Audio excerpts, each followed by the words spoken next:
どうも皆さんこんにちは。ワンテック SMR のヒデです。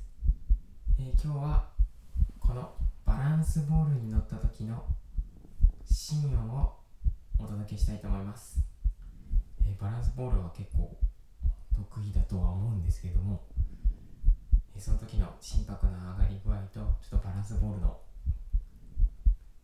このゆらゆら感を楽しんでいただければなと思います。それでは早速やっていきたいと思います。よろしくお願いいたします。じゃあいつも通り平常時のシーンをお聞きください。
は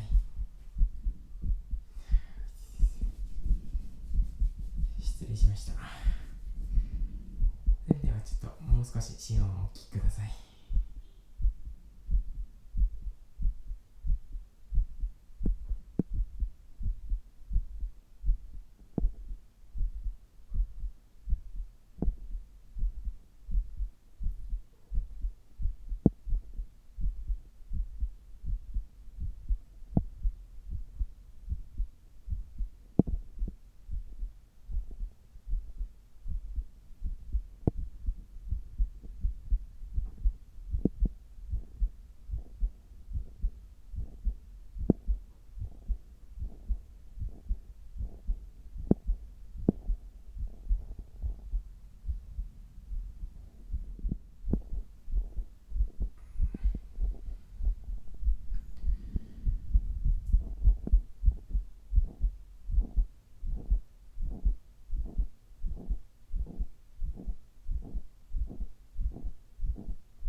さんいかがだったでしょうか。バランスボールは初めてだったのでちょっと慣れなかったですけども、途中転んじゃったりもしましたが、シーンをいいシーンをお届けできたのではないでしょうか。それではまた次回もよろしくお願いいたします。それではまたさよなら。バイバイ。チャンネル登録もお願いします。